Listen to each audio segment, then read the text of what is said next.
Hey Trek Gang, what's going on in this week's episode of the Boeville in Newtown? Well, it's right over here. Stand by and we'll get into what's happening this week.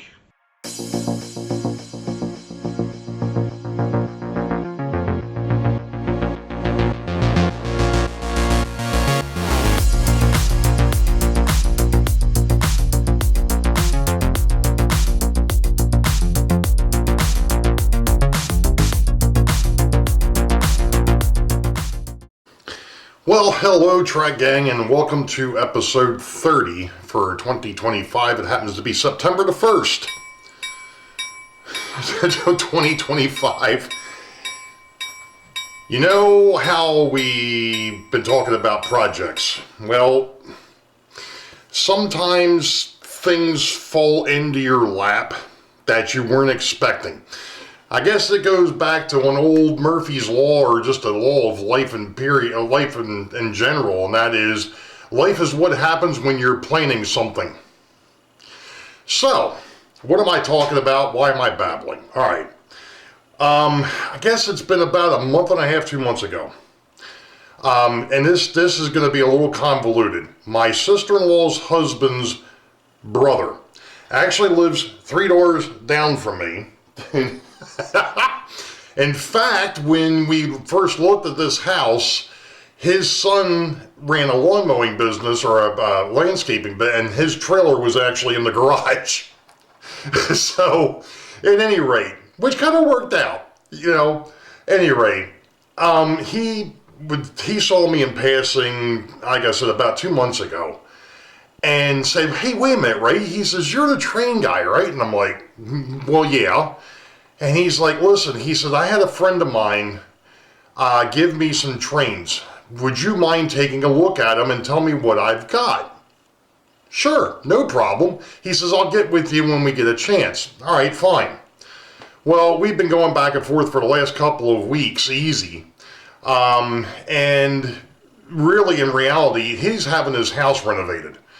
And my daughter and her boyfriend actually ended up with the dining room set that was in their house. So it went from here out to where they are. At any rate, that's a different story for a different time.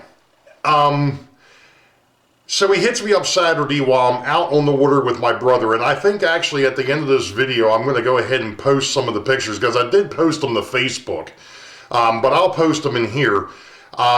We went out for a fishing trip, and I completely forgot that where he keeps his boat up inside of the Bush River in Maryland actually has to transit underneath the drawbridge for the Amtrak line, the Northeast Corridor, where it goes down the 2 tracks to cross the river, and then I think after it gets across the Susquehanna, it opens back up to 4. But anyway, I got some pictures as we were going past that bridge on the way back in, because I completely forgot about it on the way out. But anyway, so he goes ahead and sends me a text message, "Hey, are you home? I'm going to drop the stuff by." And I'm like, "I'm not, but, you know, Dawn is." He's like, "Okay." I said, "I'm out with my brother fishing." He's like, "All right, enjoy your day." So when I came home Saturday night, which was really late, because after we went fishing, my nephew is in his last year of travel football. Next year he'll be in high school, so I'm not sure if he's going to try out for the high school team or not, but we'll see. Regardless, I come home and I've got a tub of trains. Now, I am no expert when it comes to this stuff, so I'm going to ask for some help from those of you in the YouTube community. I know what some of this stuff is. I believe this is all post-war. It's a possibility this one locomotive might be transition. I'm not 100% certain. But what we are talking about is something that I haven't messed with in a while. Yes, this is 3-rail O-gauge. I'm not sure if it's 027 or 072. I have yet to figure that out. There is plenty of curve track, which is going to need to be cleaned up. It's a little bit rusty. I know that there's ways to clean that up without pulling out a Dremel tool. He's got some operating cars. He's got a circus car that I do believe that the animals go in and out of. He does have the corral for them. He's got the dude that stands up on the top of the box car, and I would imagine that this is supposed to, there it goes. I was going to say, I know that this thing is supposed to fall back in, but anyway, I'm just not sure why it's not. Going back, the other day it went, or yesterday when I was messing with it, anyway. We've also got a milk car, which is another operating car.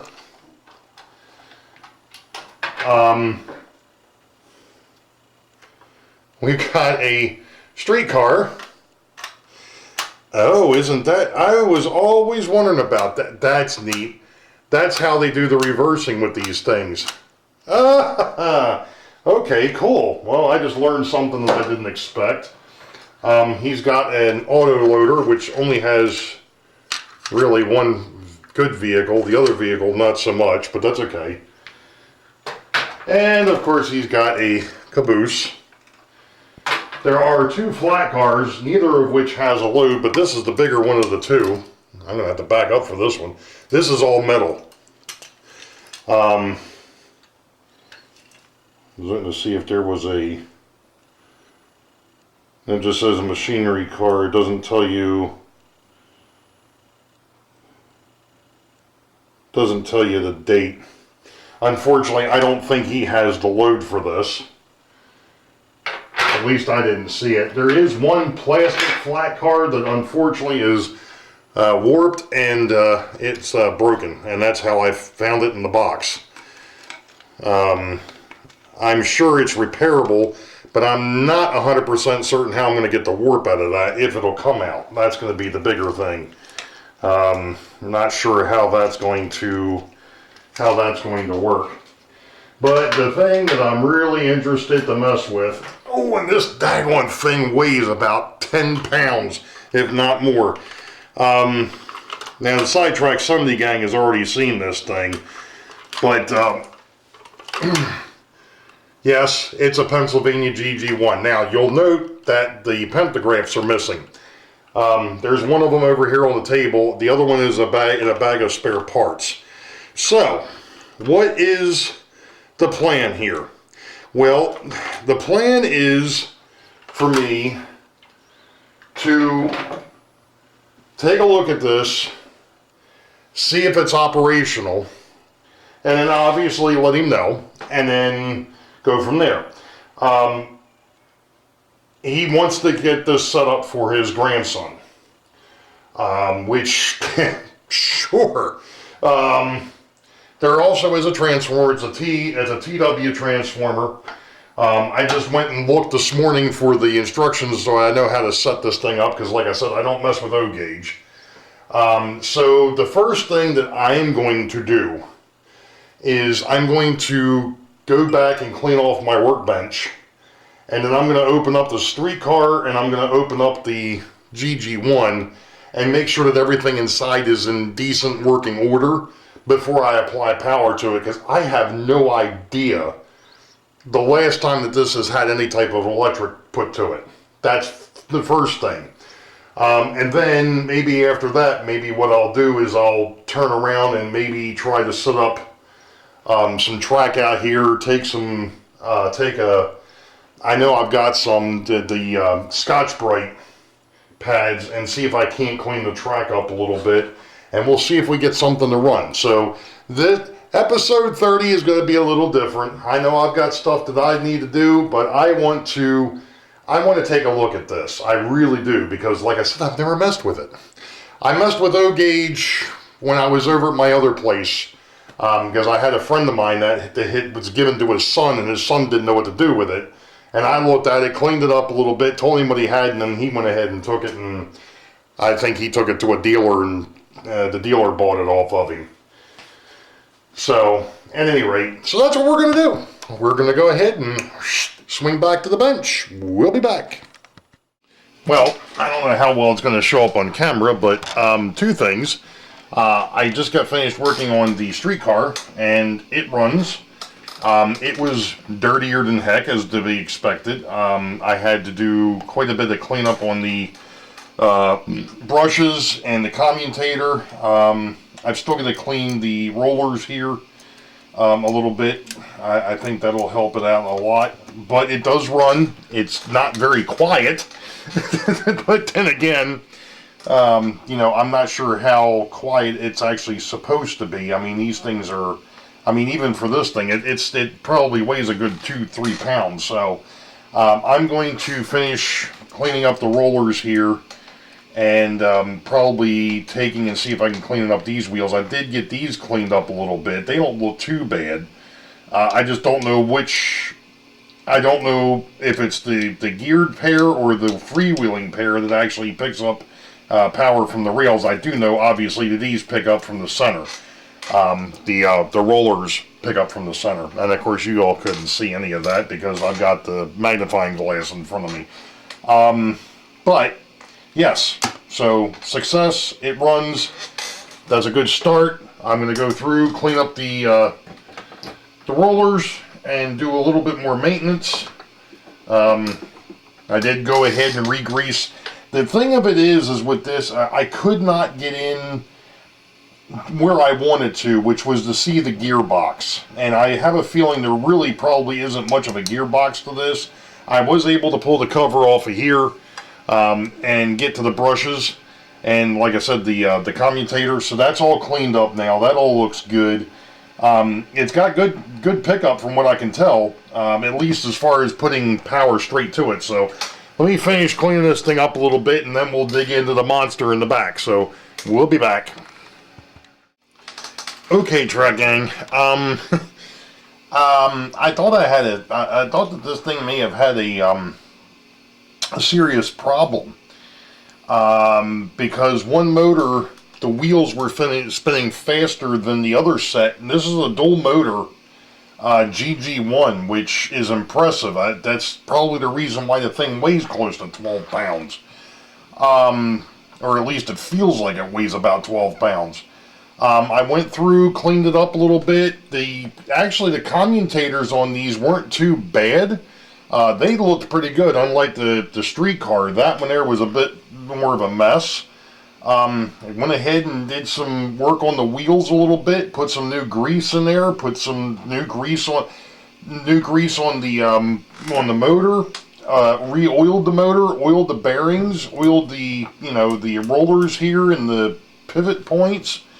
I think this thing is going to be pretty much ready to go. My next step is going to be obviously putting it back together, because it's still in pieces at the moment. The other thing I got to see if I can do is find a, actually before I get too far with it, I want to see if I've got a C battery floating around, because there's out there that this here has a battery for the horn. So the power pack, which I think is actually missing a piece, or it broke off. The direction is one way, and then the other way it's supposed to blow the whistle. Well, when I've got power to it and I hit that to blow the whistle, I can see the relay in here, or the let me go ahead and turn this thing over a little bit. I can see this.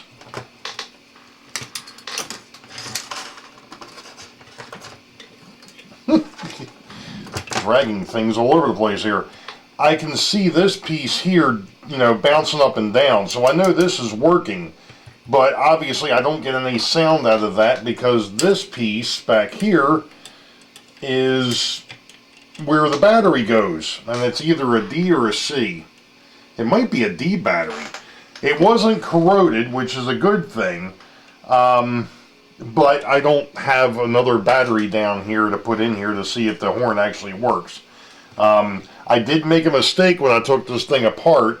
I thought that the screws that were over here were to help get the body off. Instead, it was to release the horn. And I had a heck of a time getting that daggone thing back in there, because it's these spring-loaded plates that they've got. And obviously when I pulled the screws all the way out, well, I dropped them, and they were inside here. I found them, but it was that was really tedious to get them back in there. The brushes on both sides looked good. Didn't see any issues there. So, like I said, I think I'm to the point where this thing is ready to go back together. And we'll go out and see if we can get some track cleaned up and see what we got. That's going to be the fun part. Really is seeing exactly how this thing works. I really wish I knew how old I mean, this thing obviously has been around for a while. I have a feeling this might have been pre-war, possibly. I mean, even the shell is metal.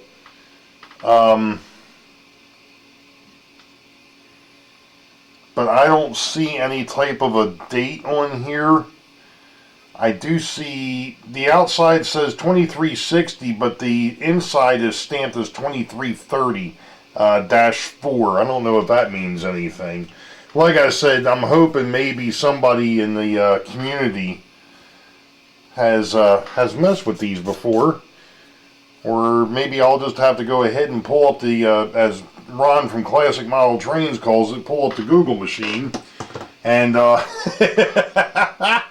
see what we've got. So these here, I know I've got to probably going to be better to put the shell back on this thing first and then rotate it. The thing that's interesting though is the fact that I have to, I wonder about this this battery over here with the horn, but we'll see. Okay, Track Gang, I know I didn't show much of what I did on the I forgot about that. The streetcar and the GG1. One of the things that I did just find that I thought was a little bit interesting, and I will show you, I did get the pentographs back on here. I thought that these screwed on. They don't. They're actually held in place by a spring.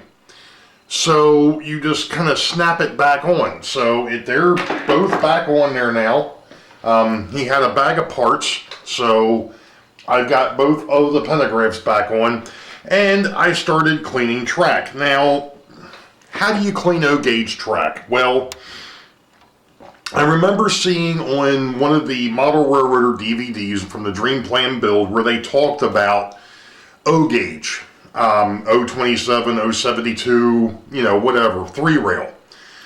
And how do you clean this, especially if it's been sitting for any length of time?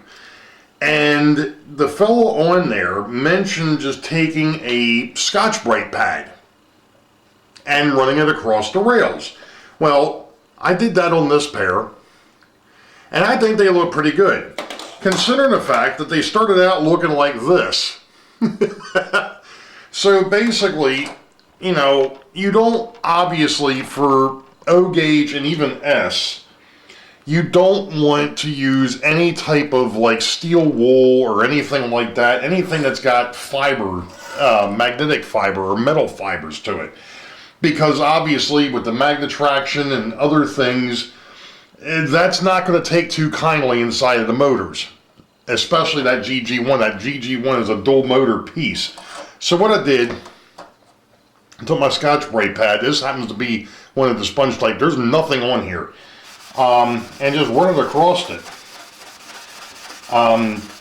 And it's taking that surface oxidation right off. I mean, it's amazing the difference between the side that I just did and the side that I didn't do. Can you tell? So, I mean, you know, just rubbing it across there.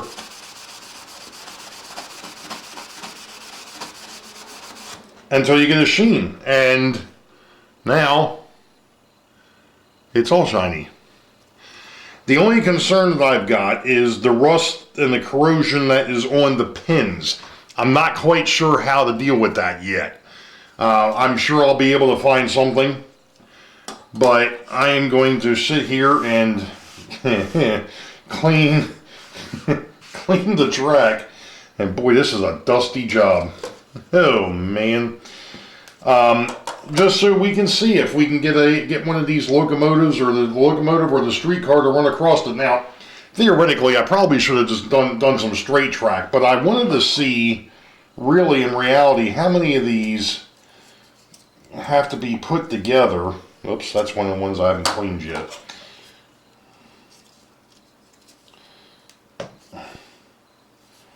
Interesting. I'm guessing these are supposed to snap together, right?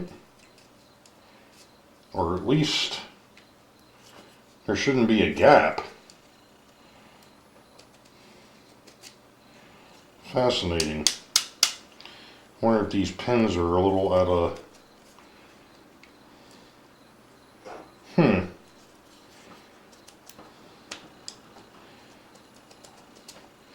Yeah, it seems like maybe two of these pins, the inner rail and the inside rail, I think that they're, I don't know. Sorry, I've never messed with O-gauge rail.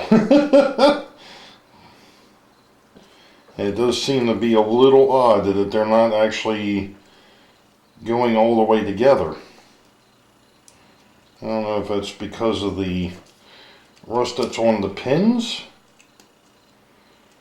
or if the pins just aren't in all the way.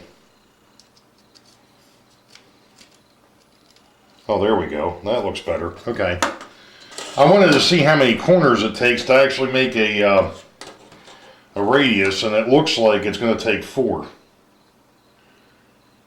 So he's got 1, 2, 3, 4, 5, 6, 7, 8, 9, 10,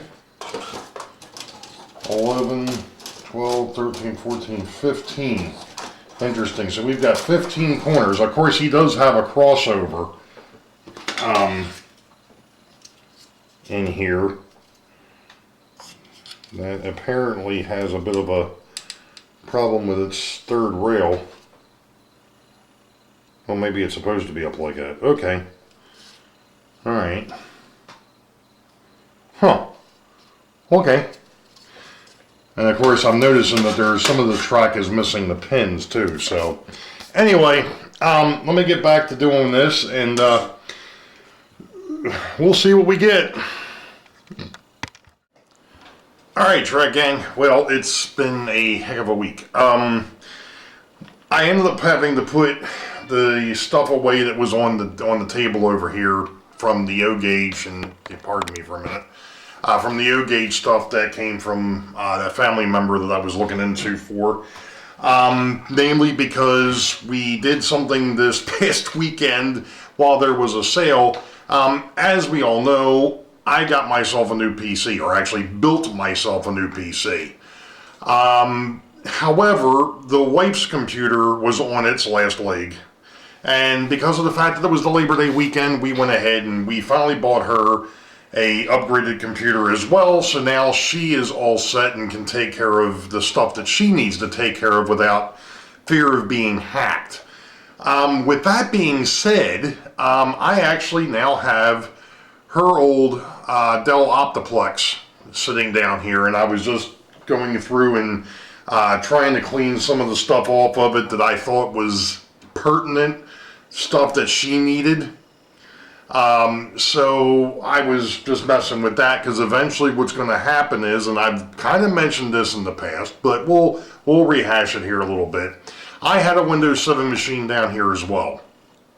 However, that machine took a electrical hit years ago, and every time the power goes out or you unplug it, when you plug it back in, or before you plug it back in, you have to hold the reset button on the inside of the freaking thing for the motherboard to reset to where it'll actually turn on. So that motherboard is pretty much shot. Now, I thought that Dawn had an HP upstairs as well, which she didn't. This is a Dell. Okay, no big deal. Which means that other POS is going to end up in the dump. That's going to end up getting recycled. I've already taken everything out of it that I want out of it, so the rest of it can get pitched. With that being said, I am going to wipe this computer out completely. That's the reason why I've been trying to pull all the stuff off that she needs. And I needed room to do that. So I'm in the process of getting all that stuff off of there, and then once I'm sure that we've got everything that we need off of it, that I'm going to wipe it clean, and this will be the replacement for the other Windows 7 machine that I had for being over at the dispatcher station. Again, somebody would ask, why are you even worried about doing that? Well, the deal is this. Yes, the computer is not going to run this railroad. That's not the point. The point is I want to have the railroad stuff completely separate from everything else that I'm doing. In other words, I want my Excel spreadsheets,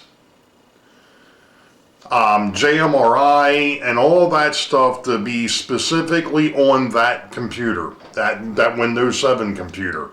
Eventually I'm going to set things up with a fast clock, and I think we talked about that because that was one of the things that I got last year.